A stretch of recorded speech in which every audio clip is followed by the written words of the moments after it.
Bismillah. Bismillah.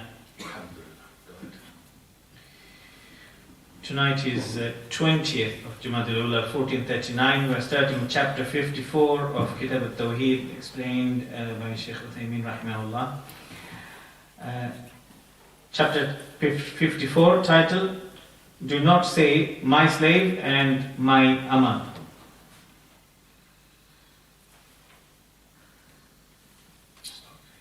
It occurs in the Sahih on the authority of Abu Hurairah radiallahu anhu that Allah's Messenger sallallahu alayhi wasallam said, No one among you should say, Feed your Lord or pour water for your Lord during his ablution.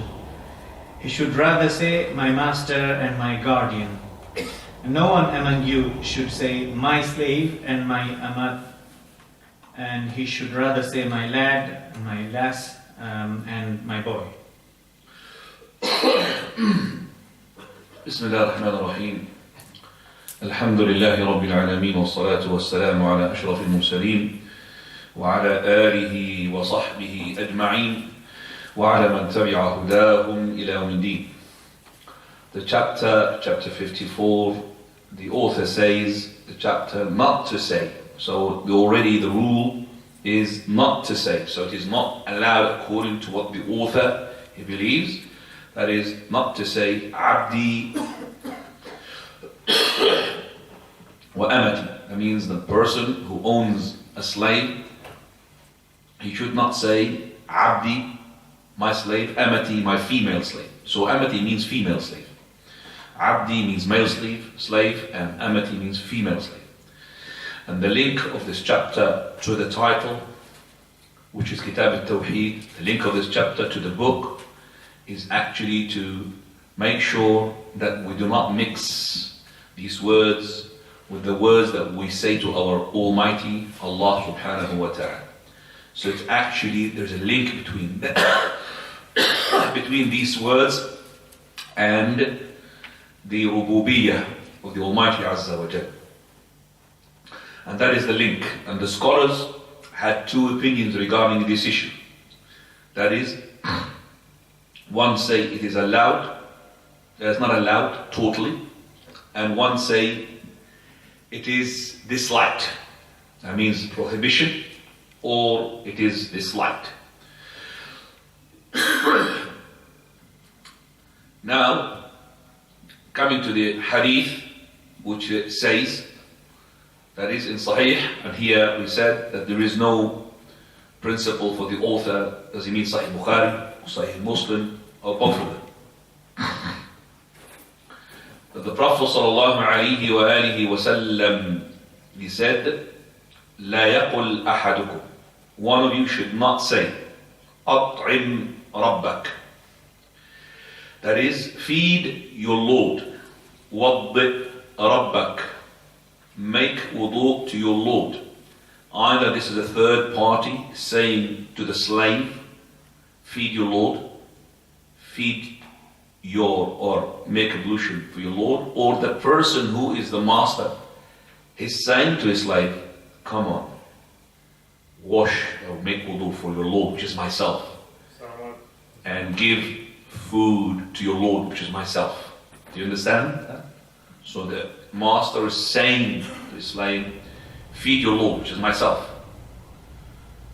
What are you doing? Feed your Lord. Make wudu to your Lord, which is myself. So both are meant for this hadith. And the saying of this is that the person, when he says it, he is like saying basically two things. Number one, that you are actually giving a hint, which is that Allah subhanahu wa ta'ala, who is the Lord, you are being yourself a Lord to that person. Because the Lord is the one who gives the food. So Allah subhanahu wa ta'ala is the one who gives the water. So you're actually sharing His name in His Lordship. And the other issue is the humiliation. The humiliation that is taken place to the slave. So where does this lack comes from the scholars when they say it's not prohibited? They said that this is when we say that give your Lord, feed your Lord, make ablution to your Lord, give water to your Lord, that's myself I'm saying, or somebody else saying that, it is actually from the alfaz, from the words which are not compatible and they're not good, and it's in etiquette. That's why it's disliked. For the person, it doesn't mean that he is Allah for that person, he is the real Lord of that person. And that's where the scholars, when they said it is disliked. For verily, our Shaykh Ibn Uthaymeen rahimahullah, which is not this explanation I've given you, had given more details to where the prohibition goes and when it is not prohibited. So he starts with saying that when you say Ar-Rabb, Rabbak, At'im Rabbak, is attributed to other than Allah, okay, attributed to other than Allah, to a person, for example, Rabb, then it has the following categories. Category number one, which is a hadith category, that is, you say to the person who is you talking to him, feed your Lord.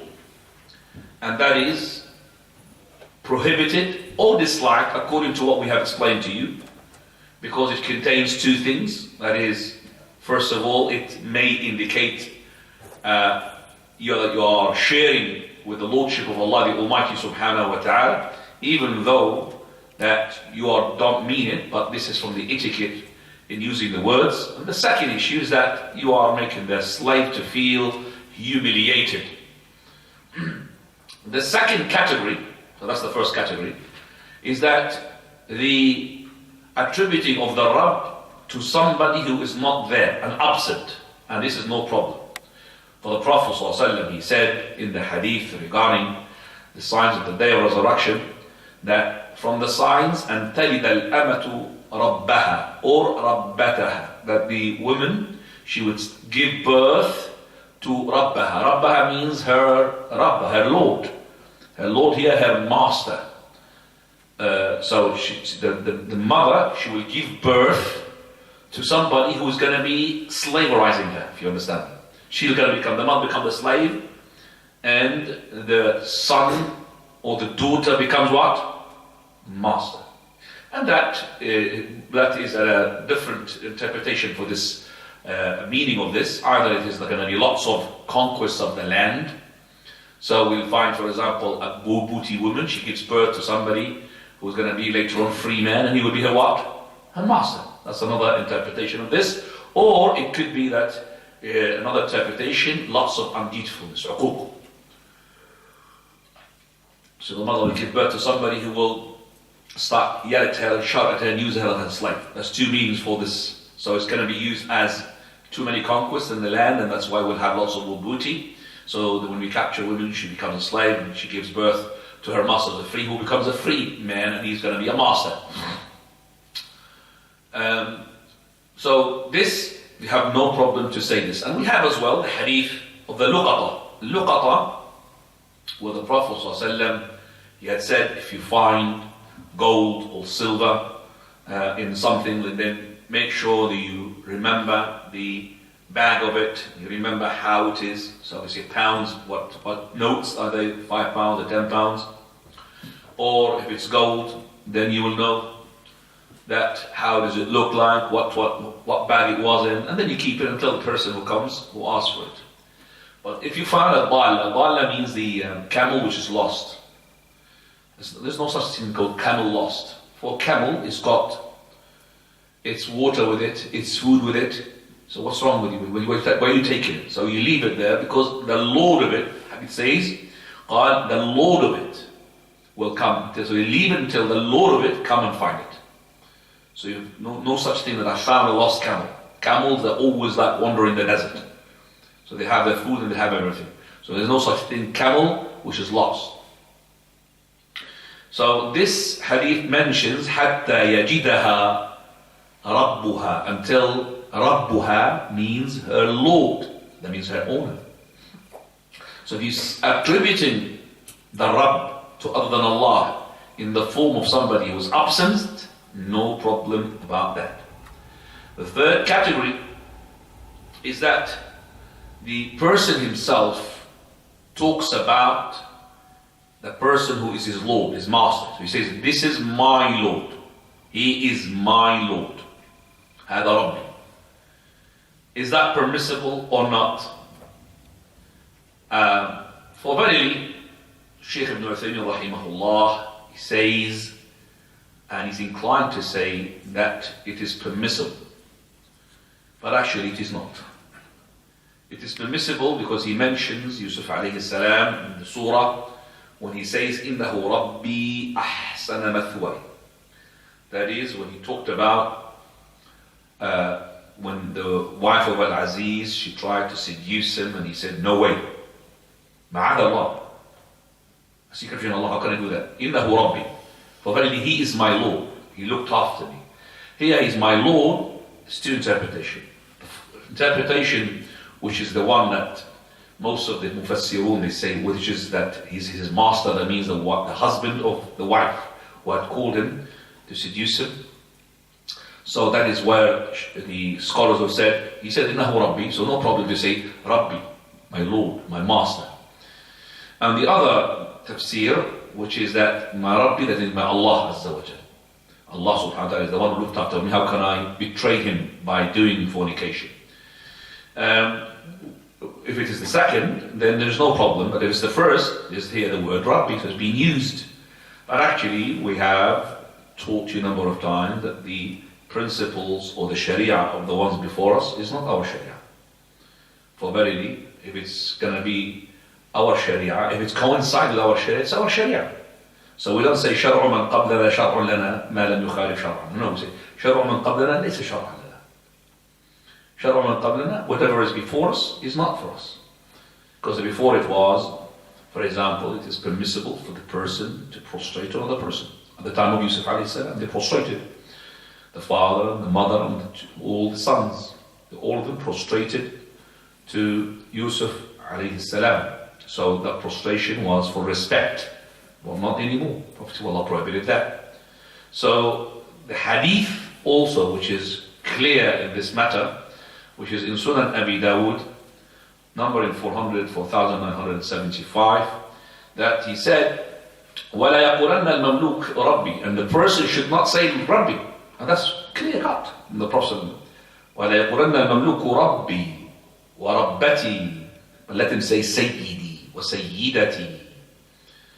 فَإِنَّكُمْ الْمَمْلُوكُونَ, for verily you are the ones who are mamluk. Mamluk, slave, you are owned.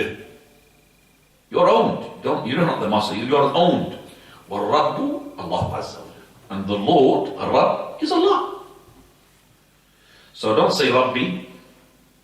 So again, the third category, to attribute this Allah to the person when he says it, called Dhamir al-Mutakallim, Rabbi, is not permissible. The fourth category is to attribute the Rabb to a clear name, like for example, Rabbul Ghulam. And this is correct, because mentioned in the hadith of the Prophet ﷺ regarding the boy who was in the story of the Ukhdud, the trench, where the person who was being taught by the sorcerer, and then he met somebody who was monotheistic. And the story is a long one, which is the Ghulam al-Sahir, the boy of the magician. And at the end of it, he tried to kill that person because he was calling to the sake of Allah. The king, he tried to kill him, but he couldn't. He said, if you want to kill me, then line up the people, all of them, and put an arrow and say, Bismillahi Rabbil Ghulam, in the name of Allah, the Lord of the boy. So Rabbil Ghulam, you might say to me, well, this is the people before us, how can we use that? We are saying that because there isn't in our Sharia to contradict such a thing, then there will be no problem. Hadithu an Bani Israel wala haraj. If it's something there is no in our Sharia to contradict it, then it is permissible. So Rabbul Ghulam, being Sayyidul Ghulam, is no problem, inshallah, unless the person that you're talking to is a newcomer to Islam, who's a revert, if he listens to this and he says, oh, you think that he's Allah of that person? Then you shouldn't use that word. Always, any word, not just this word. Any word that had double meaning or more than one meaning, and you think the bad meaning is going to come out and emerge from such usage of such sentence, don't use that sentence. Because the Prophet said, talk to the people according to their mentality. Do you want Allah and His Messenger to be belied, to be made, liars? So talk to the people according to their mentality. If you give them more or above what they are, then they will not understand. These two men came to the Prophet ﷺ, they had their beard shaved and their mustache were long, and the Prophet said, who commanded you to do that? He said, our Rabb, our Lord. And here, it could be two meanings. Our Lord, that means the real Lord who created them, or our Lord, our Master. The Prophet did not elaborate on that. He said, well, as for my Lord commanded me to let go of my beard and trim the mustache, which is the opposite. Right, so now coming to the continuation of the hadith, it says here, قال ولا يقل أحدكم عبدي وأمتي وليقل فتاي وفتاتي وغلام. Before I go to this, there is a narration in Sahih Imam Muslim. Then let him not to say, this person, to his master, وَلَا يَقُلْ. As well, it says there, مولاي, in Sahih Imam Muslim. قال وَلَا يَقُلْ الْعَبْدُ لِسَيِّدِهِ. The slave not to say to his master, it's not evil.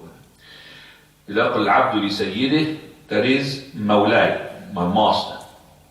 For verily, مولاي فإن مولاكم هو الله عز وجل. For verily your Mawla is Allah subhanahu wa ta'ala.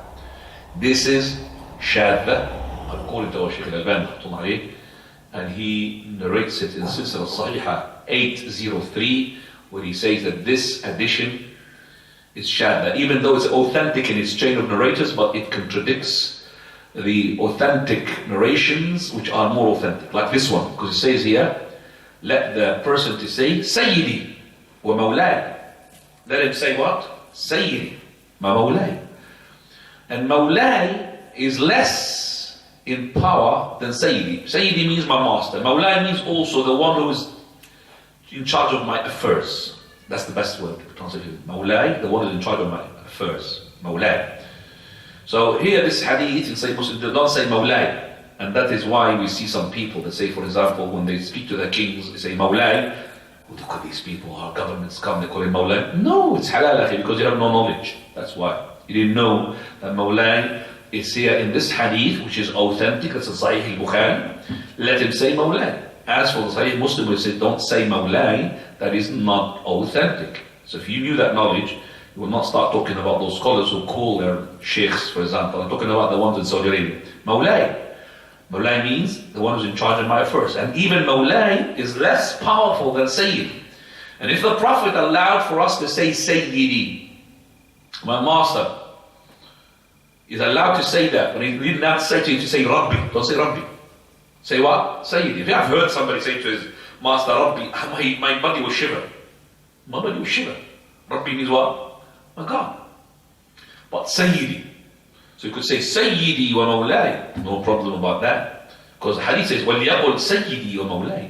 So you could both, the words to be used as well.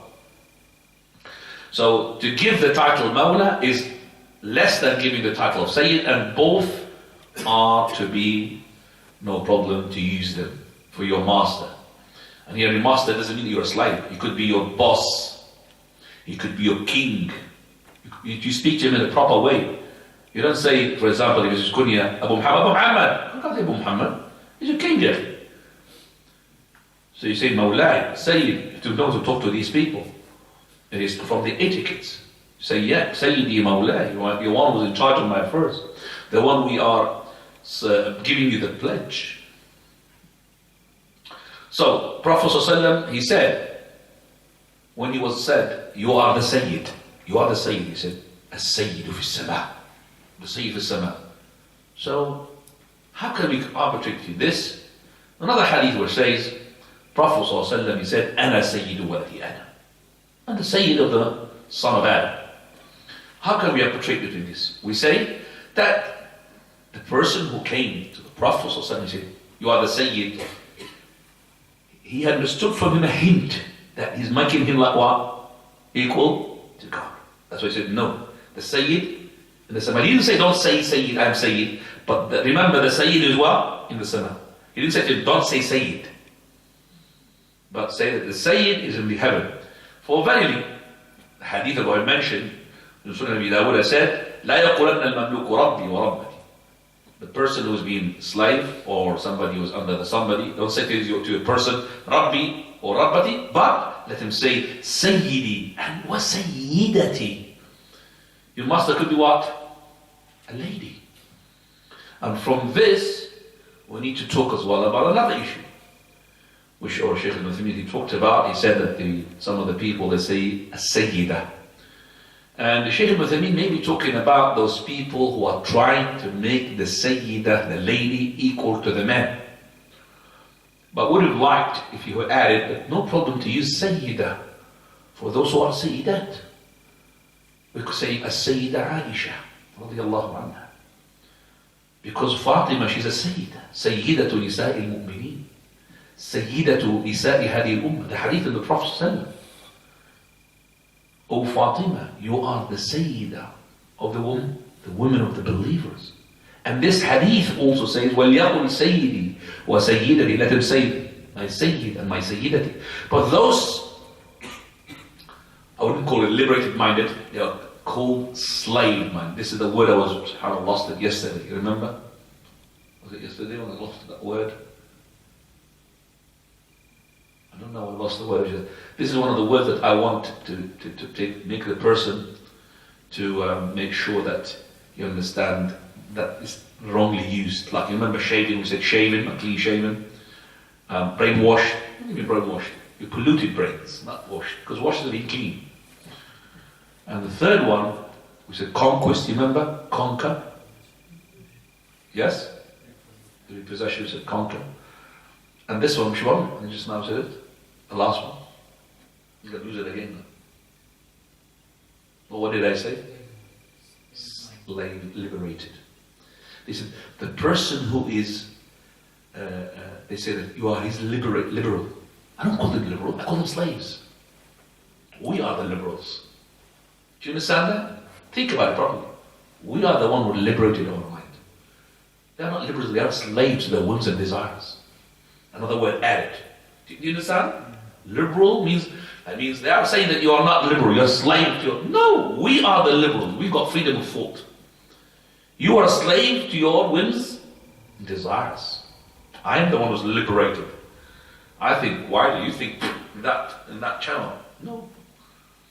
So that's another word that's been misused. Yeah, I find these words sometimes and I think about them and they don't really give them. As well, add please to the words that we have mentioned, I mentioned before, fifth word, which is the riba. They call it usury. It's not right, actually. Usually in the dictionary it says, take lots of interest. So small interest, no problem. Do you understand me? In the dictionary, usury means what? Big interest. So no problem, small interest, halal. That's not a word as well to be used. We've been falling into that trap. Right. Coming back, let them, so these people, we'll be talking about, maybe the ones who are أيها السادة والسيدات, and they start even with the ladies. They say ladies, because in English they say ladies and what? Gentlemen. They started with what? And they're trying to say that we are liberated here. Huh? We're making the ladies first. No, you're not liberated. You are a slave and stranded to your own whims and desire, to what you think is correct. Before you were saying this, you were making the women are nothing. Nothing. And you still treated the women nothing. But because you just put ladies and gentlemen, you're using the women for what? For what purpose? To sell her body. If you want to sell mobile, you put a naked lady next to it. If you want to sell coke, you put a slim lady, naked, half naked, next to it. So that means if you drink the Coke, you're going to be as beautiful as that woman, as slim as that woman. But actually you're going to be fat, chubby, God knows what's going to happen to you, and ugly.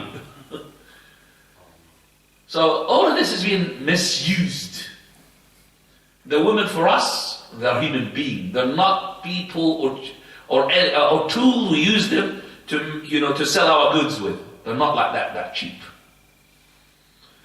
They're saying the women is half of the society. I say the women is not half of the society, it's all the society. The women is not half, it's all the society. The women they are our mothers, they're our sisters, our daughters. So the woman is going to produce the children. There's no woman, that's it. We'll have no birth, nothing. So we have to have a woman. And Hawa was the first created being after Adam alayhi salam. It was not like another male, it was what? Female. The other created being is female, straight away after the male. You think about it. So Sayyidati is no problem for we said as Sayyida Aisha. Fatima, she says, Ana Sayyidatu Nisa'i al-Alameen illa, except for whom? Come on. Maryam bint Ali Imran.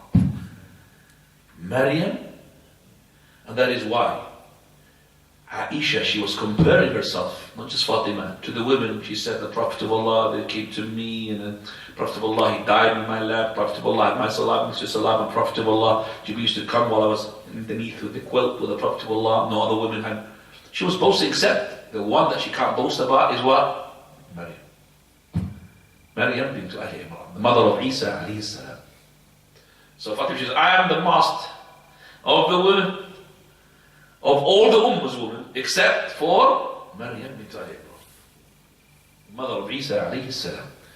I wish the Christian they know about this, how we honor Maryam alayhi salam. We don't say Maryam, mother of God, hail mother, hail Mary, mother of God. We don't say that. We are giving her what she is, because if she's the mother of the God, I mean she's greater than God.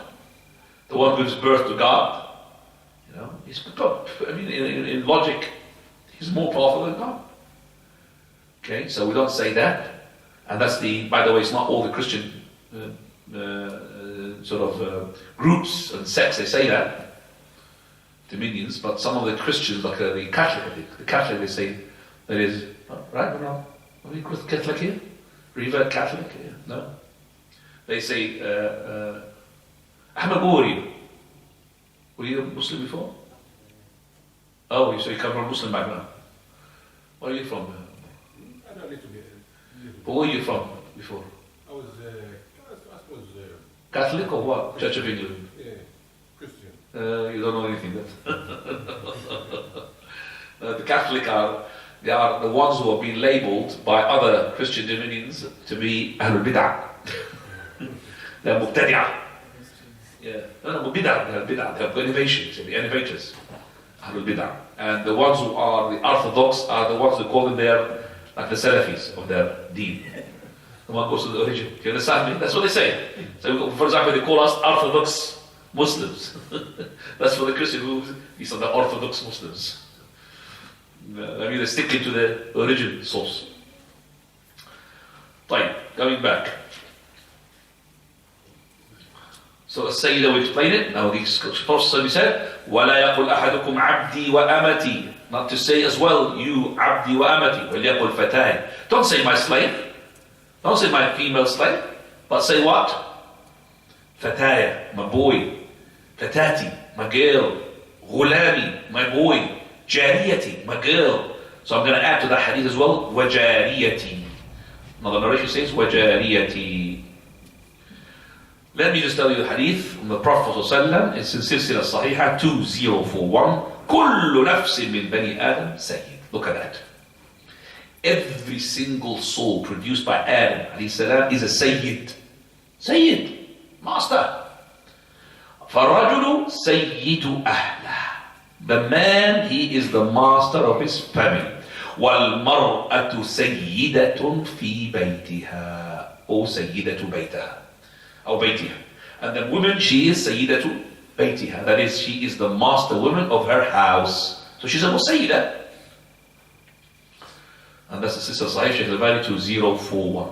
So the Prophet ﷺ, he had given the title Sayyida to the woman, but she is with her husband, as the husband is the master, and she's the Sayyid. Prophet of Allah, he said, take care of the women, فَإِنَّهُنَّ عَوَانٌ. Awan means captive, slave, war booty. But don't you ever think, sister, they're listening now, that means, oh, you are saying to our husband, go and beat us up because we're slaves and war booty. No, it doesn't mean that. It means because you are the one who looks after the house, and you are the one who does not go out like as much as the husband, because he goes out to go and provide for the house. So you're just like a woman who is between four walls most of the time. So because of that, Allah subhanahu wa ta'ala instructed His Prophet to make sure to instruct the men to fear Allah through those regarding this woman who is stranded between the four walls all the time. So it's to look after them, feed them, and give them the clothes. You feed yourself. You don't buy yourself chocolate and hide it in your car and you prepare her with the chocolate. You buy a Kit Kat and buy a 6-sack for her. Huh? You buy the best chocolate for you, put it in your car and give her nothing. Alhamdulillah. Okay? That's not right. إِنَّهُنَّ عَوَامٌ عِنْدَكُمْ. If each person knows his role, wallahi, there will be the best of houses. You'll have ups and downs. Even in the house of the Prophet will always ups and downs. But if you know to treat the downs, how to deal with the downs, alhamdulillah. Deal within the Sharia was. Otherwise, Prophet of Allah sometimes he was upset from Aisha. She's done something. But there was what? Dialogue, how to treat that sort of issue. But these days, a little issue can trigger to what? To a divorce. Subhanallah, somebody sent me something. I wish I've got it here. If I've got it here, I would like to narrate it for you just to show you how naive some of the people are. This is a dialogue that took place between some people. Oh, it's gone. I deleted it. It's just triggered. It's a dialogue between a husband and a wife about something which does not exist. Okay? So for example, something that they will wish to go and build it, and then they started talking about what sort of kitchen. In the kitchen I wanted this and that, and no, the kitchen has to be here or something like this, and ended up divorce. On something that doesn't exist, by the way. It doesn't exist. And that's how it is. Right. Father. By the way, our Shaykh Mathin also talks about the word Mawlai, and also he says the Wilaya. Wilaya, it could be a Wilaya which is for Allah subhanahu wa ta'ala. That's the absolute Wilaya. Absolute Wilaya for Allah subhanahu wa ta'ala. And this Wilaya either is general for Muslims and Kafir, or specific to the believers. And then the second category is the Wilaya which is not absolute, which is the limited one. And that wilaya, it could be to other Allah subhanahu wa ta'ala, to have used it in this hadith. You are Mawlai, my king, you are Mawlai. No problem. For verily this is Allah.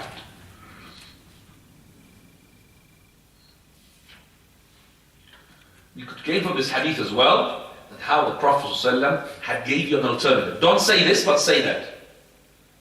Okay? Don't say Rabbi, say Sayyidi or Mawlai.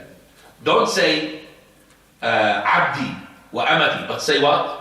Fatati, Ghulami, Jariyati. So he gave you an alternative, and that's the best of education. It's not just to block to say this, but give them an alternative. And it shows you as well that Islam is a spacious religion. This is the spacious religion. Inni bu'ithtu bihanifiyatin samha. The spacious religion is that if you close a door, you have another door. You have an alternative. And by the way, every time there's a prohibition, don't do this and let you do this, it means it is not a must, I do it, but this is a permissibility. When Allah subhanahu wa ta'ala he says, وَإِذَا حَلَلْتُمْ فَاصْطَادُوا. When you are in Hajj or Umrah and you make an ihram, you're not prohibited, you're prohibited to hunt. Okay? So this prohibition, don't hunt, but it says that, but if you are not in state of ihram, then what? Hunt. It doesn't mean, well, oh, I should go and hunt now after I finish my ihram. I should go and hunt. No, it means what? Permissible to hunt. It doesn't mean that I must hunt. You understand? Okay. After this, we'll go to the issues and continue to chapter 55. Go ahead. Important issues. The first is the prohibition of saying my slave and my ama. Now, we said it. Well, just a reminder, because I'm not going to explain anything. Everything explained it. Number 2. And second, the slave should not say my lord, neither should it be said to him, feed your lord. And third, teaching the first to say instead of my lad, my lass and my boy. And my girl, jariyati, as well. Add. Number 4. And the fourth, teaching the second to alternatively say my master or my guardian. Guardian is mawlai. Number 5. And the fifth, drawing attention to point which is actualization of Tawheed even in use of expressions. Very important. Tawheed has to be not just with the actions and the heart, but also in the words. Right, go to chapter 55, please. Chapter 55. Whoever asks with Allah's name should not be refused. This chapter title is actually linked to Kitab Tawheed, that the person who has honor, respect and magnification to Allah the Almighty, and he exalts Allah Azza wa Jalla in his heart, if somebody came to him to ask him, by Allah, give me that, he will not hesitate to give it. Because for him, Allah, you've asked me by the one, I cannot refuse your request. Okay? Now, he's going to mention now the hadith of Abdullah ibn Umar, and then after that the issues. We say first of all, the scholars regarding this issue is of 3 opinions. Opinion number 1, if somebody asks by Allah, you must fulfill it. Opinion number 2, if you ask by Allah, then it is recommended that you fulfill it. The third opinion is, which is the opinion of Shaykh al-Islam Taymiyyah, which we are inclined to believe that it is the correct opinion. That is the opinion which says that we have to detail the matter. It could be a must, and it could be recommended, and it could be permissible. If somebody asks you by Allah Azza wa Jalla. So, if we talk about Shaykh al-Taymiyyah, which he says that if this person who asks you by Allah, he asked you a specific thing, and he came to a specific individual, then you must fulfill it. So he came to a specific person, the specific request, you have to fulfill it. By Allah, give me this. But if this person is a beggar, and he does not come to a specific person, he comes to lots of people, by Allah, by Allah, by Allah, give me, then it's not a must. It could be recommended, or it could be even permissible. And the third one, which is the permissible, is that a liar, he knows that you're a liar, who's a liar, he's asking about Allah, he's a liar, I know he's a liar, I know he's a liar, because he always asks about this. I ask about Allah and he's got it, I know he's a liar, then it's permissible for me to give it. So this is now the opinion of Shaykh Islam Taymiyyah, which actually details that. So in the original category we said, scholars they say you must. Some scholars say that it is disliked if you don't do it. It's recommended you have to do it. The third one, which is the Shaykh Islam Taymiyyah, he gives the details depending upon the way that you request. And we say Shaykh Islam Taymiyyah is closer to the haqq. We want to say to you that it's a fourth category here, that you may not fulfill. Somebody asked you by Allah, if you ask you what? Haram. So if he said to you, by Allah, I ask you to, for example, fornicate. Ask you by Allah to let me fornicate. I can't fulfill that. That's haram. So, now, is it permissible for the person to ask another person by Allah? That depends as well. So, not talking about the response, we're talking about what? The question. I'm not saying, by Allah, give me. For verily remember, al-yadul ulya khayrun lil-sufla. You're not supposed to say this always. Refer to Allah. Tawakkal ala Allah. Upon your trust, unless you are in desperate need. So you come to a person, by Allah, give me money. You know, the poor people, they don't even ask. We're not saying not allowed to ask, but imagine this person keeps on asking. And if he keeps asking, he does not deserve, what's going to happen? On the day of resurrection, you're going to come with scratches on your face or on your chest. As the Prophet ﷺ said, مَا عَلَيْهِ مُزْعَةُ لَحْمٍ. Flesh is being taken. So you can recognize him. He's been asking, begging. Asking by Allah, and he doesn't deserve it. For very the companions at that time of the Prophet ﷺ, they would not ask anybody else to give them this. So if somebody, for example, he's got his stick fallen, or staff, he would not ask somebody else to go and pick it up. He will pick it up himself. And for verily, this is very good, because the Prophet ﷺ, he said, "Izhad bima inda nas yuhibbuka nas." Always be zahid, ascetic, from what is in the possession of the hands of the people will love you. So don't look at the possessions of the people. Brother, can you give me some of that food of yours? Brother, can you give me some of that sweet of yours? Brother, I'm telling you, if you keep saying this, people will start avoiding you. Oh my God, let me just go away from him. You're going to ask me something now. Always. And always, give the hint that, I want to, to be not self-sufficient, but I don't want to be being presented as a person who's, call it spongy? Spongy, that's the word. Spongy, not a spongy. He lives, not stingy, spongy. He lives on somebody's back. Not greedy, spongy. Greedy is different. Spongy could be you are, for example, having your fish and chips or whatever food, it just comes and he starts taking from you like that. He doesn't. He is a person who is able to buy. So why don't you buy it? Okay.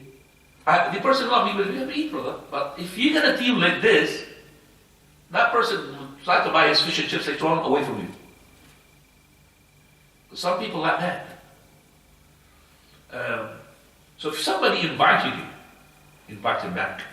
Always give that feeling that you are capable. Do you understand me? So, do you like it? Think about it. If you are 3-4 people, you go into always the time, for example, to get food. And you'll find that you 3 guys always pay the food, and the 4th one is always make an excuse, saying, take back, and I'm going to pay. Maybe you'll tolerate once, twice, 3 times, and after that, you're not going to call him. The 4th time, you're not going to call him. Because you know that this person, and he's capable, he's not poor, he's capable. But he is a person who's like a spongy, has to live somebody else's. SubhanAllah. Some people, as soon as you come to your house, what's in your fridge, brother? What a rude way to say, what's in your fridge? And he comes to your fridge. Once you come to his house, if you go to his fridge, I don't know, he presses a button and his fridge is empty. Everything disappears. That's the person you don't like to be with him. So, if you like the people, so izhad bima fi yadin-nas. Actually, we find the Arabs, they've got this. This is an Arab. This is because of the karam of theirs. If you ask them to have food, you'll struggle to make them say yes. You'll struggle.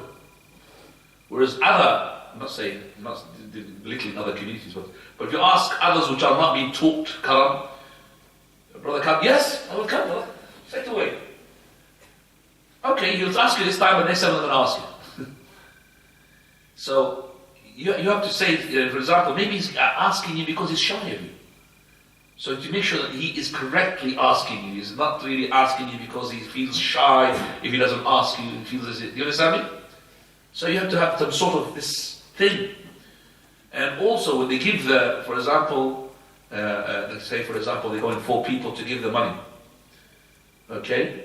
To the how much is this? Don't just stay back and relax. No, yeah. That's what you find. I'm saying generally the Arabs, they will fight. I've seen one woman, she was been employed recently into one of their takeaways, and usually we fight. So the fight happened is actually we pushed the whole service till she was really scared. The president said, don't worry, this fight is every day. Every time these guys they come, they also, who's going to be paid? Okay? But at the same time, if you are using as a person like this, who is you're trying to make sure that you pay this payment because you know they got into another place where they're going to be paid going to be too much. So they were not going to ask you to participate, being cheeky. Do you understand that? Some people like that. They'll make sure they pay the little one, so the big one, that was you have paid the last time. So Allah knows what's in your heart. Allah knows what's in your heart. If you do like this, people would love to come with you. Would love to come with you and sit. But if you're companions, not like that. If somebody start fall down, they will not ask anybody. He will do it himself.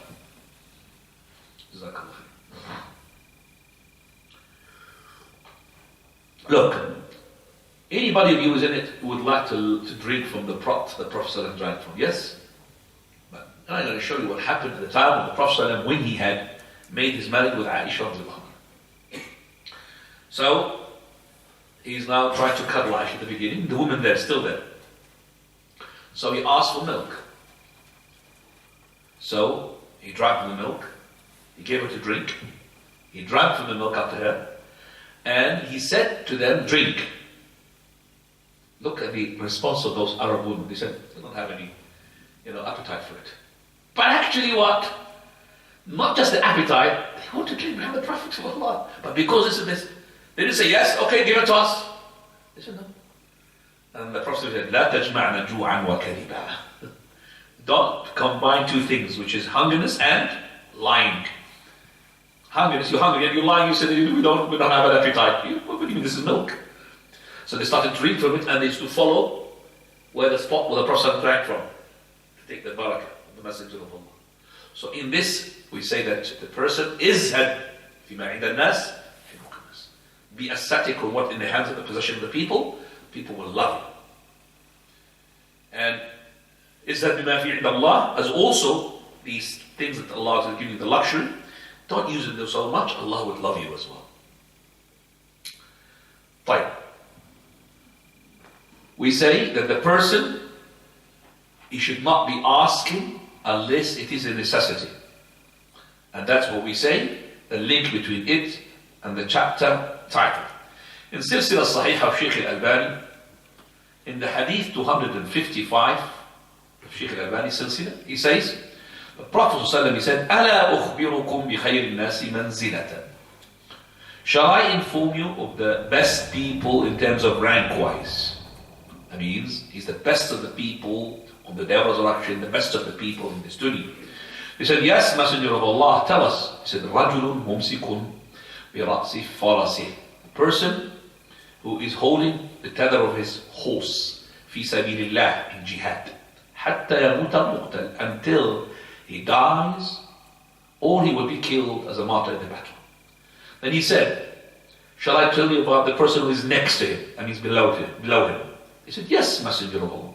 He said, a man who had secluded himself into one of these valleys, and he's praying and giving the zakah, and he is avoiding the people. And this is in the time of the fitna, where the person his best place would be on top of the mountain with some sheep. Then he said, shall I tell you the worst of the people in terms of rank in the day of resurrection and also in the dunya? He said, yes, Messenger of Allah, tell us. He said, the one who asks by Allah, the Lord. So the one who asks by Allah and he will not give. So he's been asked by Allah. So the one who is asked by Allah and he did not give. So you've been asked by Allah, give me, and you did not give. And so in this hadith, we find two things. That is, the person, if he's been asked by Allah, he should give. According to the categories of what we mentioned before, if you remember, Shaykh al-Islam. And also, we have a prohibition in this hadith to ask by Allah something which is to do with the dunya.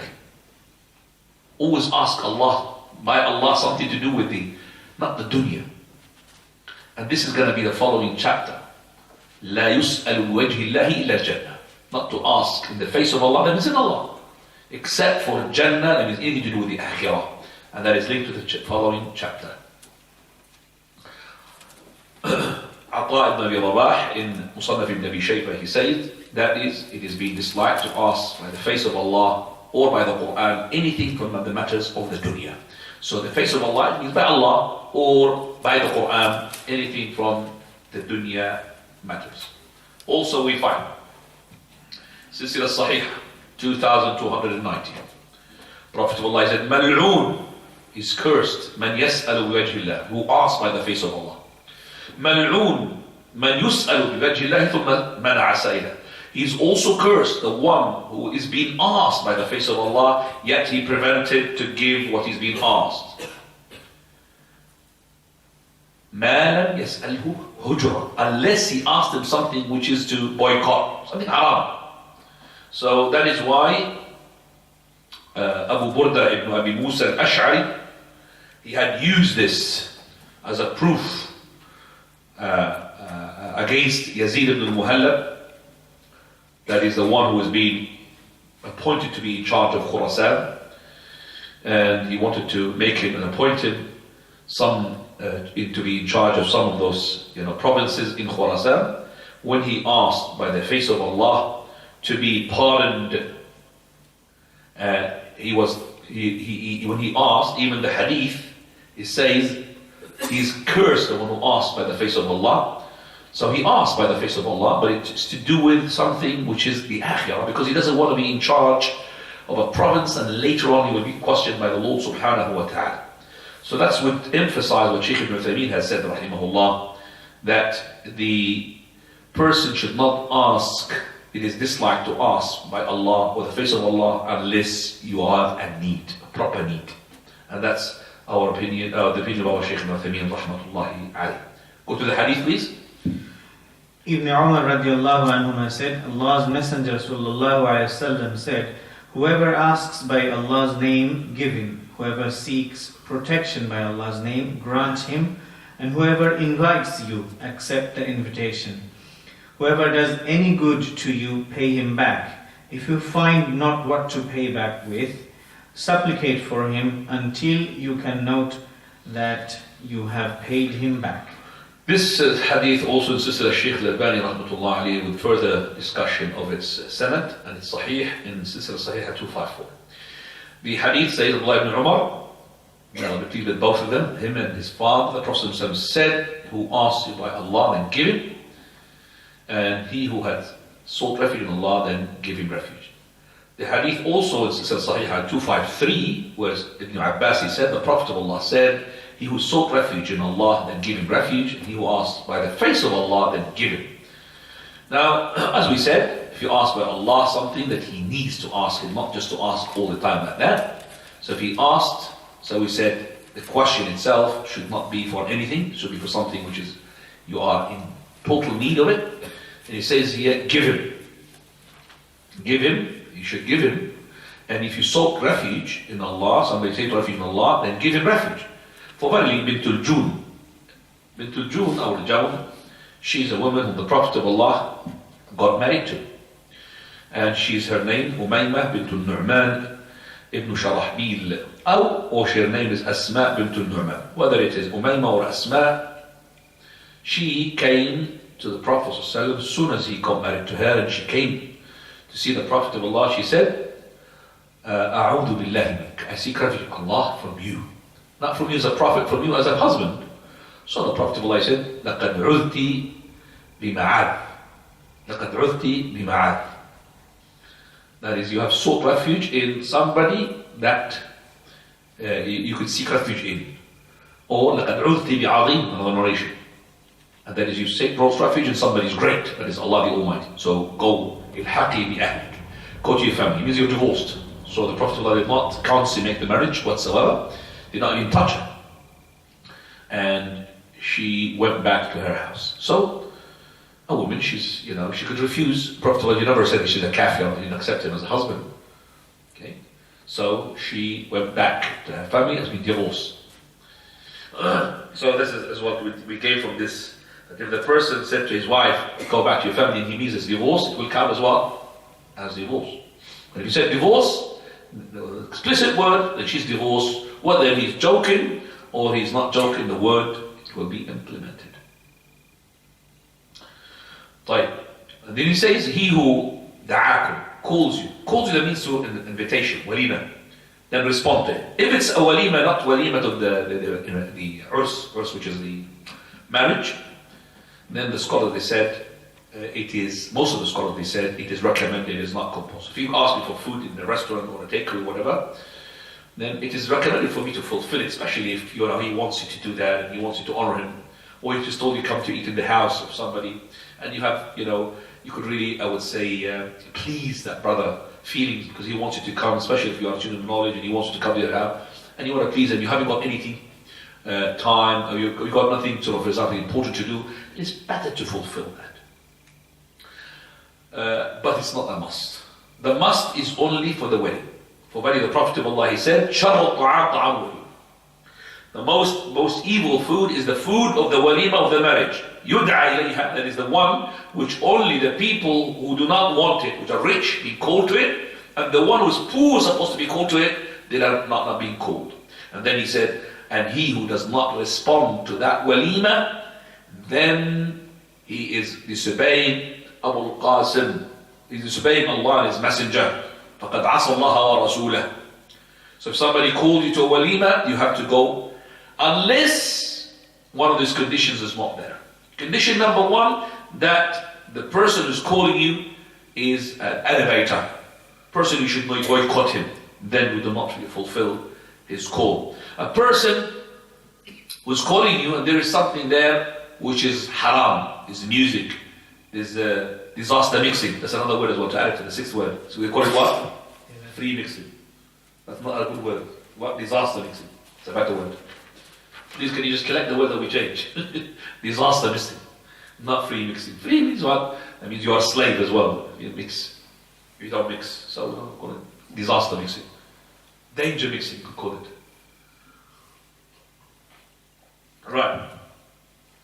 Another as well. So if the person is calling you to something which is haram, okay, then you should not go unless you're able to change the haram. Then it's better to go there. So if you think that you could stop the music, could stop the disaster mixing, could stop all of that, then you should go. You should go. You must go.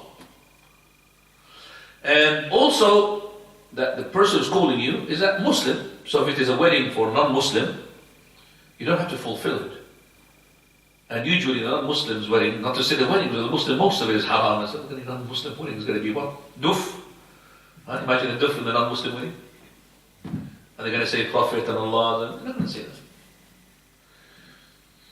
Right. And also, the person who is inviting you, he is not indulgent to haram.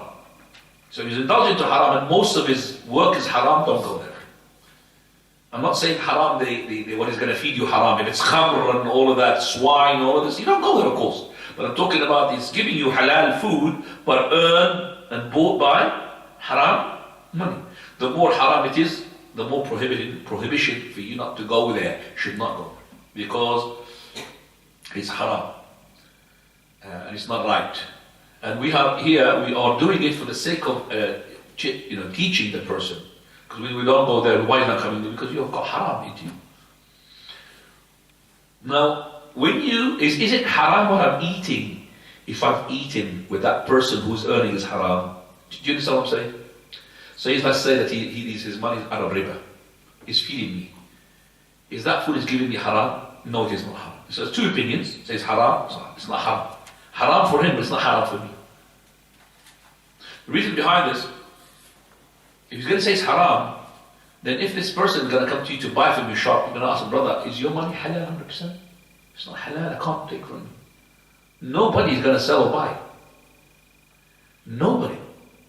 Brother, you just make sure that your money is halal before you purchase from my mobile, for example. On the internet and eBay, I'll have to have halal money earning unless you can't do that. So once the money comes out of the person who's doing haram from his hand, it becomes halal. It has different rule. So once I give you, let's say my money, I earn it haram. I want to buy the mobile from you. So once I give you the money, that money does not carry haram to it. That is why if, for example, the father died and he made his money from riba, when it goes to the inheritors, it does not carry the haram with it. It had transferred. So the haram, yes, we ask the children to be good to their fathers and give it away, but it's not a must because it's not haram. Unless the money in itself is haram, is being stolen, confiscated, the money itself, not being earned by haram way. It's different. Earning through haram, you have to earn it by haram, or you stole it, so it itself is haram. If you stole it, I can't eat. And the proof for this as well, when the Prophet ﷺ, he presented some barbecue meat from the food. So the Prophet was about to eat it. Aisha, she said, Messenger of Allah, this is from Sadaqah. He said, from whom Sadaqah? He said, Sadaqah onto Barira, which is a slave for Aisha. He said, well, it's a Sadaqah for Barira, a gift to us, so we're allowed to eat from it. So that Sadaqah was onto Barira. It does not carry the Sadaqah onto the Prophet to Aisha. So that is as well a proof for that. Also, that you're fulfilling the call is not going to be entailing that you're going to miss something which is wajib upon you. Okay? So if it is that, then haram to fulfill it. Also that when you fulfill such a call, that is not going to be entailing that you're going to be as well yourself harmed. Okay? You're going to be harmed for that. Like for example, somebody gave me an invitation, like let's say, I'm inviting your brother for a wedding. Inshallah, so I have to fulfill it, but it's in India. But it's going to cost me, God knows how much is the ticket. So to India to go, to China, I can't go. I mean, Jazakallah khairan. So please, can you excuse me from that now? And you can ask anybody who's invited to such a thing to give you excuse. If he gave you excuse, no problem. He said, I let you off. Because this is the right of the person, it's not the right of Allah. The right of this person. So you let me off, let me off the hook, please, brother. Okay? So when you invite somebody, you know that he's really far away, please bear in mind, that his person, you have to give him, it's up to you, because he might come to eat 5 pounds food of yours, he's going to spend about 55 pounds just to come to you. Do you understand me? So bear in mind that issue as well. So be considerate, that's what I say. طيب.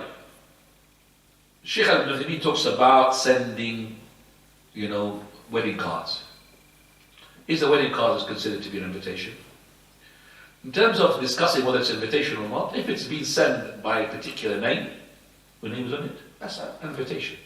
But we will discuss the root of the matter. Is it right or wrong to send invitation by cards? I mean, if you consider that to be is not from the Muslim way of doing it, it's actually from the kuffar, this is following the trend. This is imitation of the non-Muslims. The Muslims, they don't know these things. And not to say haram which is involved in it now these days, they're boasting about how beautiful is that invitation card. It costs so much money. It became now like a book. You're receiving a book. Never mind a book, proper book. With a volume like this, and you open it, it's a book. And it's all of it just something you put, just a name, and that's it. And with gold. It's all of it, rubbish boasting. This is, I would say, called a social disease. Yeah, scrolls in a letter like that. Oh, anyway, you think it's a book. And it's all of it. And how much cost? Each one? £5. Where's the £5 going to go? The bin. You're going to read it and put it in the bin. Throw it out. You're going to put it on a souvenir in the bin. You're going to put souvenir. You're going to put it in the wall. You're going to put it in the bin. £5 in the bin like this? Haram. Somebody told me it's haram. No, brother, I put it in Pakistan. It cost me £2. Yeah, £2 halal. £5 haram. He printed it for £2 Pakistan because Pakistan is really, And then the hotel that we went to, just to step into the hotel cost £500. It's to start with. Then how much is the food? So how much is the wedding costing you? Wallahi, he said to me 45,000. Wallahi, he said to me 45,000. 45,000 pounds. He brought up the meal, and he hired the Ma'idah, something called Ma'idah. Ma'idah, they brought the food, and wallahi, the next door kebab shop, we should take away better food than this food they're giving us. It's just the etiquettes of the starters, and they made us to starve. After the starters and give us the food. 45 grand. No wonder why that when he sends you a card, he expects you in that envelope to put what? Money. Yes. Because he says to them, please, no gift accepted. No? No box to give. No box gifts. This is shame, you know? No, but that means we want money. That's what it means, actually. Yeah, what does it mean? No box gift, that means, because we don't want to end up with that, so many, because a gift, you're going to give me a gift, whether you like it or not, that's what it means. But we don't want to give, because all of you buy me, for example, food processor, all of you. You're going to end up with 60, 40 food, for example. That's what they said, give us cash, we will know what we do buy.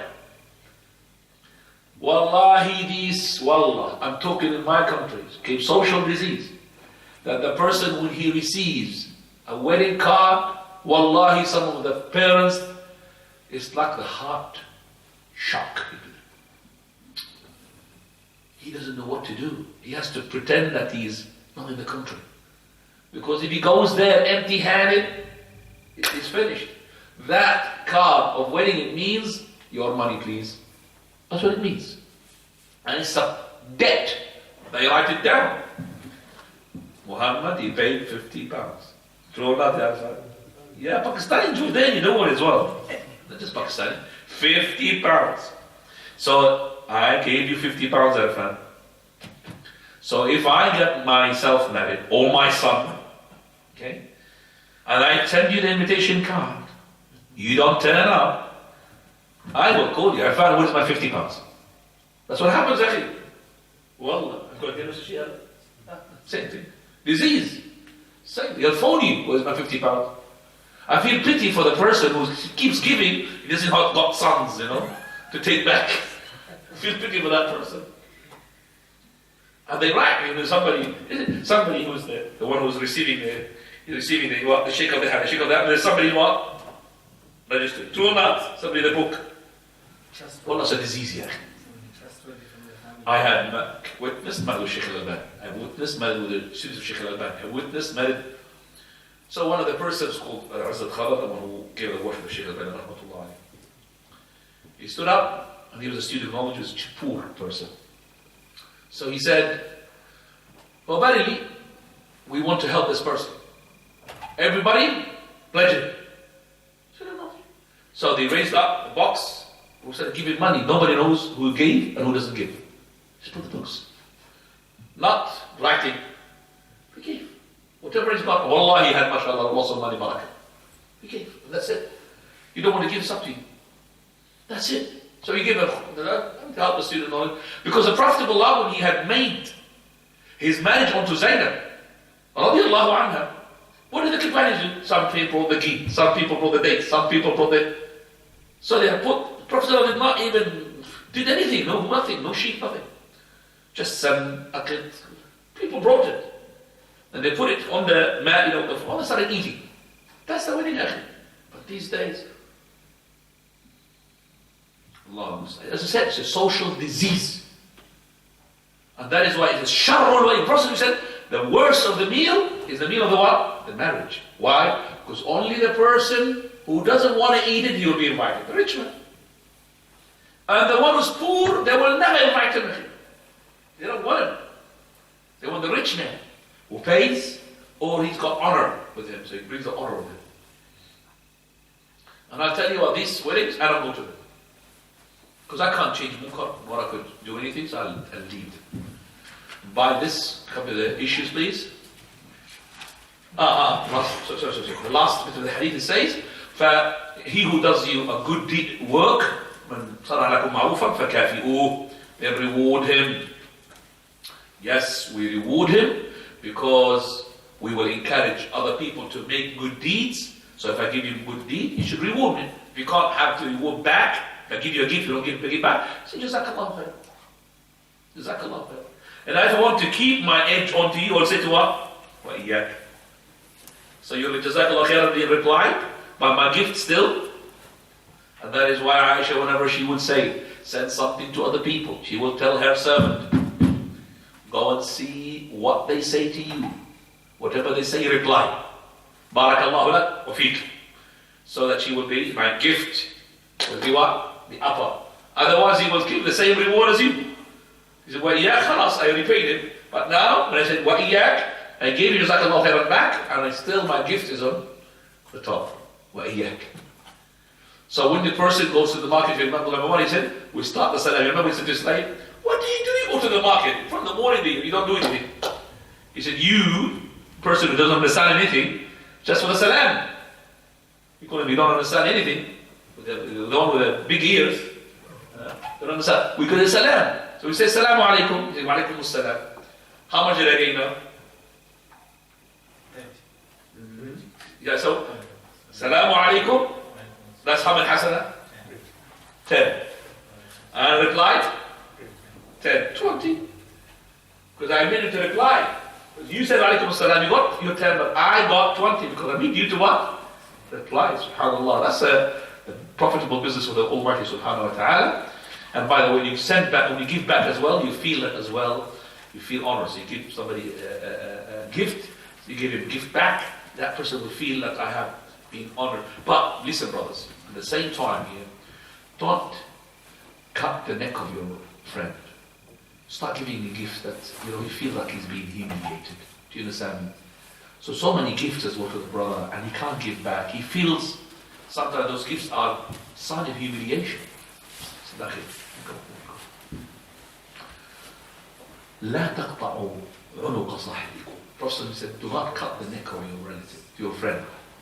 If you give him so many things he can't return back, he feels what? I remember a person came to me because he married to a sister whom her father is rich. He's complaining that her father is what? He gave them a car, he gave them an oven. He felt like he's starving. So many gifts he can't pay back anything. So you have to as well to understand. And sometimes the gift is not the actual price of it. It's actually the meaning of it. If you went to Saudi Arabia and you thought of me, for example, you brought me siwak, how much cost the siwak? You brought it, that siwak as a present really cost thousands of riyals.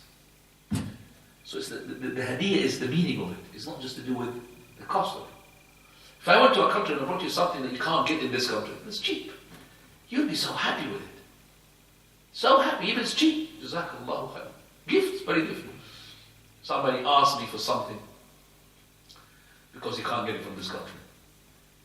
When I bought it, it cost me, I brought him about 4 or 5, it cost me maybe £2.50, £3. This person is still making me falafel sandwich until today because of that £4. Because you can't get them in this country. So, subhanAllah. But stop here, inshallah. The issues, quickly.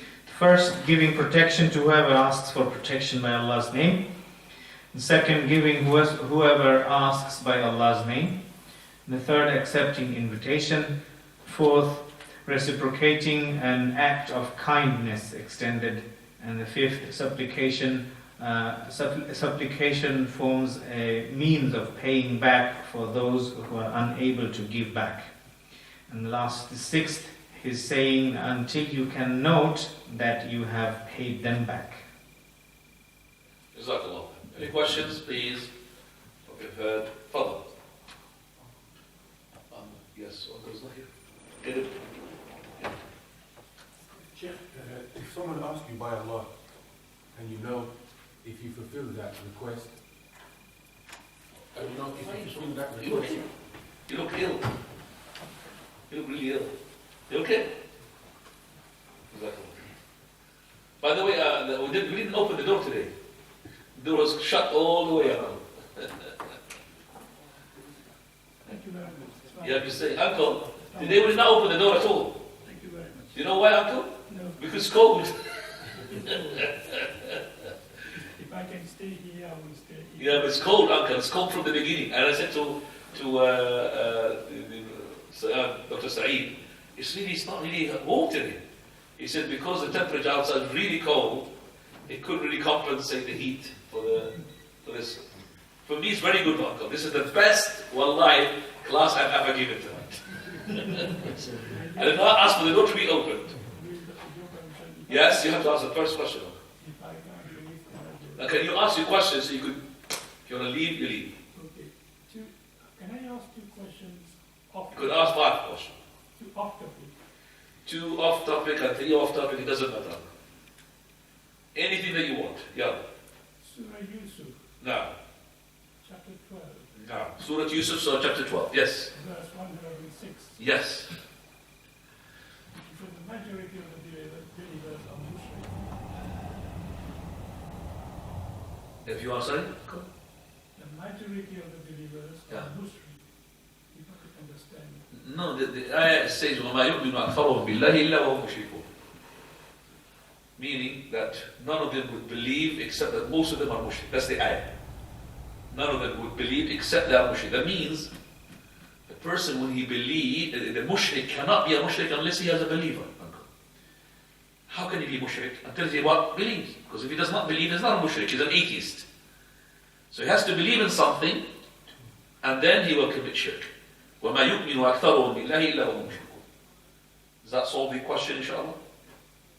Maybe I didn't hear it properly because I'm hard of hearing, because I heard most of the believers are Muslim.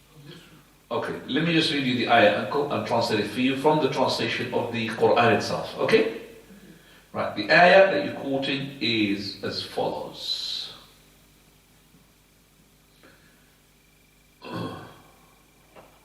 Right. It's ayah 106. وَمَا يُؤْمِنُ أَكْثَرُهُم بِاللَّهِ إِلَّا وَهُمْ مُشْرِكُونَ, which is the one I quoted. I'm going to put now the translation for it in English. It says here, and most of them believe not in Allah except that they attribute partners unto Him. They are mushrikun, polytheists. Do you understand, uncle? So this is the ayah talking about. So this talks about 2 things. Number 1, that the person cannot be a mushrik unless he's a believer. He has to believe and then he becomes mushrik. Yes. Number 2, that this talks about those people at the time of Prophet ﷺ, Muhammad, that they are making belief and at the same time they're making shirk. And that was also talking to the khitab to this ummah. You find people saying, I'm a Muslim, yet he goes to the graves and asks for help and commits shirk. And asks for the help of such and such wali. So they have committed shirk while they are believers. So, وَمَا يُؤْمِنُ أَكْثَرُهُ بِاللَّهِ إِلَّا وَهُمْ مُشْرِكُونَ. That's what it means. And that is why also the Prophet ﷺ, he said that on the day of resurrection, Allah subhanahu wa ta'ala will say to Adam, أَخْرِجْ بَعْثَ النَّارِ, bring out the descendants of yours who's going to be destined to the hellfire. He says, oh Lord, how many? He said, from every 1,999. So, from the descendants of Adam, 1 person goes to monotheism, Jannah, and 999 goes to where? Hellfire. And that's when the Prophet said, that's when the person's hair will go grey. He said, Messenger of Allah, they're scared. 999 the hellfire, and 1 in Jannah. He said, don't worry. When there is Ya'juj and Ma'juj in any creation, it will make them too many. 9999 from where? Ya'juj and Ma'juj, and 1 from you. Alhamdulillah. So, who are more, the people of Jannah or the people of hellfire, uncle? The people of hellfire. People of Jannah is nothing compared to the people of hellfire. Always the people who are Ahlul Batil, much, much more than Ahlul Haqq.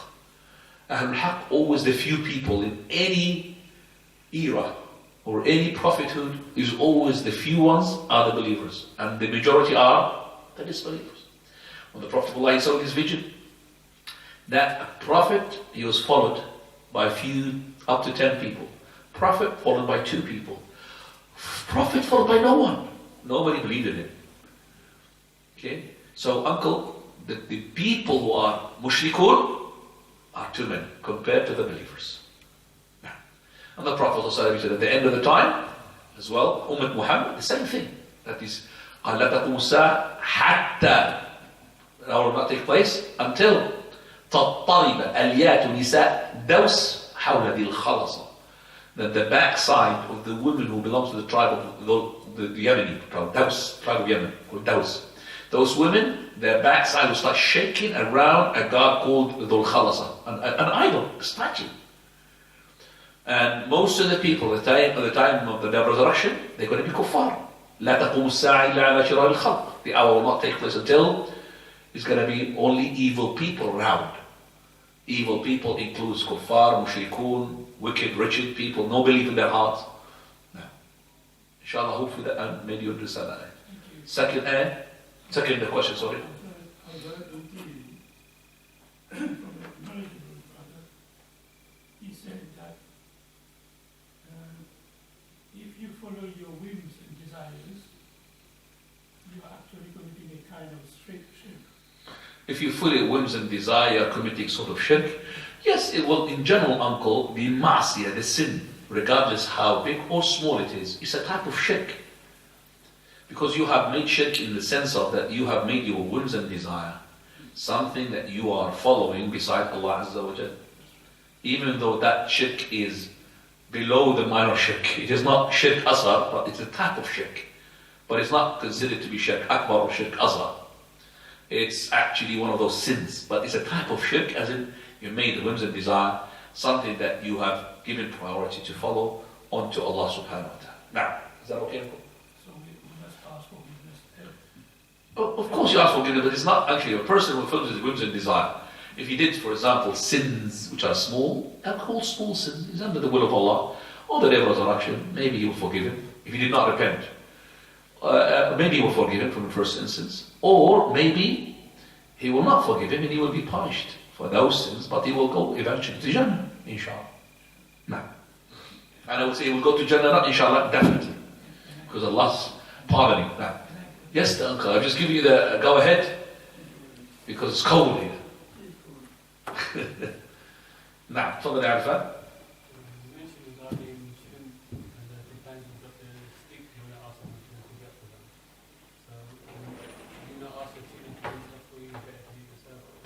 Shall I do this? Apply the same thing for the sake of the stick? Apply it to my children? That means if I need something, I don't ask my children to fetch it for me. For verily, the father and the son relationship is different from the persons with another person's relationship. Because your father, you are a master, and your son is a slave.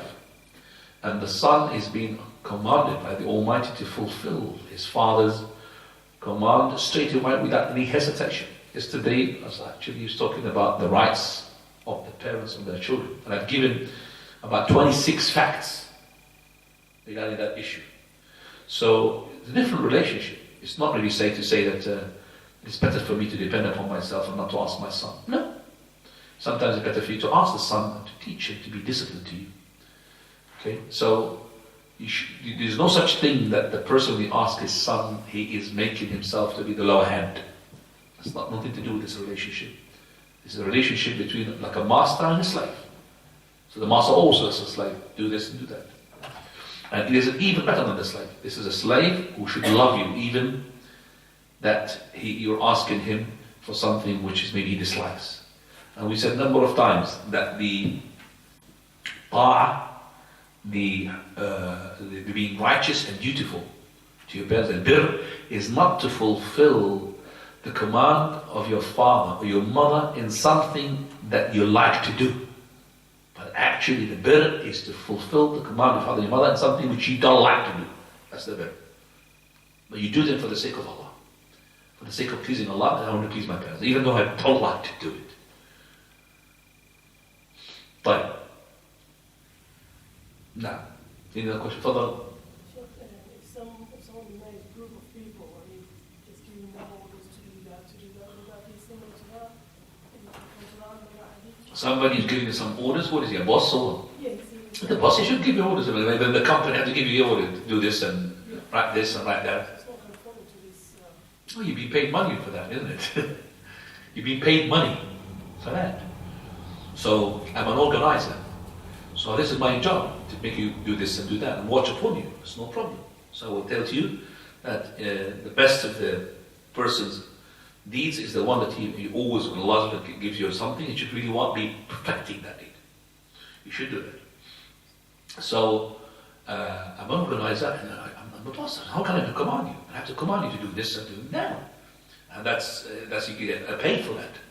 And you will be giving a pay rise for that. So I'm organizing, there's no problem, it's nothing to do with this. It's to do with what you're asking for a favor from somebody. I'm not asking you for a favor. You're taking money for that. Okay, so I'm giving you the money back. Even if you are volunteering, let's say the volunteers and you've been put as to be the organizing. So you're volunteering, just saying that you are volunteering, you'll be paid back because you say you're volunteering. That means you take a reward from where? From Allah. Because you volunteer. So you put me now in charge, and I put the box there, put the box here, put that, lift up the box, this box. If you don't have an organizer, it's going to be chaos. You're going to be piling up in one corner, leaving the whole place empty. Now, further. So this has gone back to our countries as well, calling the leaders like Your Excellency and Your Honor and Your Majesty, these type of words. What are the rulings on this? Yeah, there's so many.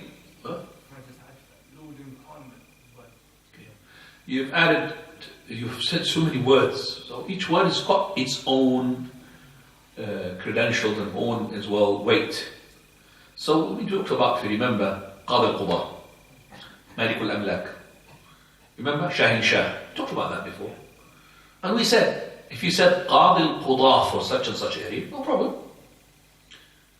But the word Malik al-Amlak, King of the Kings, is not allowed, regardless of what you say, for Allah subhanahu wa ta'ala. But Qadi al-Qudah, the judge of the judges, Sultan al-Salatin, if you said, for example, that this is the area of such and such, no problem. Qadi al-Qudah, Mamlaka al-Arabi Saudi, judge of the judges. But we said it's better to go away from these words. It's better. Now coming back to the words of majesty. For verily, is can a person give majesty? Majesty means what? Great. But if this word in English is only being said to the Almighty, it should not be used. Because I don't know usage of majesty in English, but I know al-Mu'azzam or al-Azim. We have, for example, we have Heraclius, the great, is in the book. Ila Herakl, Azim Rum, Proselyte to Heraclius, the great man of Rome. In the book, in the letter of his. So no problem. Al-Azim is a big, great man. But if you understood from the word majesty is exaltness of Allah, you should not use that word. Lord, I don't like the word House of Lords. But it means Lord here, the Lord of the land. The Lord of the land, Lord of the... Okay? But if it is to do with the Lord, that the title being even purchased by some people, they purchase it. They buy it. And if you call him such and such, no, I'm not Lord, I'm Lord now, that's it. But I'll tell you what, some of those called Lords, they have said something. Jazakumullah khair. One of them, can't remember his name, the Lord something, that he said regarding the SHRE, whatever it's going to be called, sex education, which is going to be maybe imposed in 2019, maybe depending upon the consultation, which is going to be, deadline is about 10th of February, I think, for you to participate in as well, as for you as well, to participate and send what you think. For verily, if it becomes now, he said, this is a government trying to take the parental control from their parents. And that's the right word. Where do we draw the line? So this Lord of this country, I said this whole country, no problem. Lord of this country, that means not Lord of other countries, it's not God. Lord in this country, halal, this word. But the Lord in itself, as it being used, like for instance, Isa said no, because they say AD, what is that? Anno Domini, the Lord of the year of the Lord. He says something as a God. So that's why we don't believe in AD. Could call it CE. What's that CE? No. The date, Christian era. Okay, so the 2019 Christian era. That's a word. That word as well. That word. Not AD. What? CE. Not BC or AD. Wait. CE. Christian era. It's a good word. And even Sheikh Al-Bani said, Tariq al-Nasrani, he says. So the dating of the Christians. It's not Christian, you. طيب. سبحانك اللهم وبحمدك أشهد أن لا إله إلا أنت أستغفرك الله خير.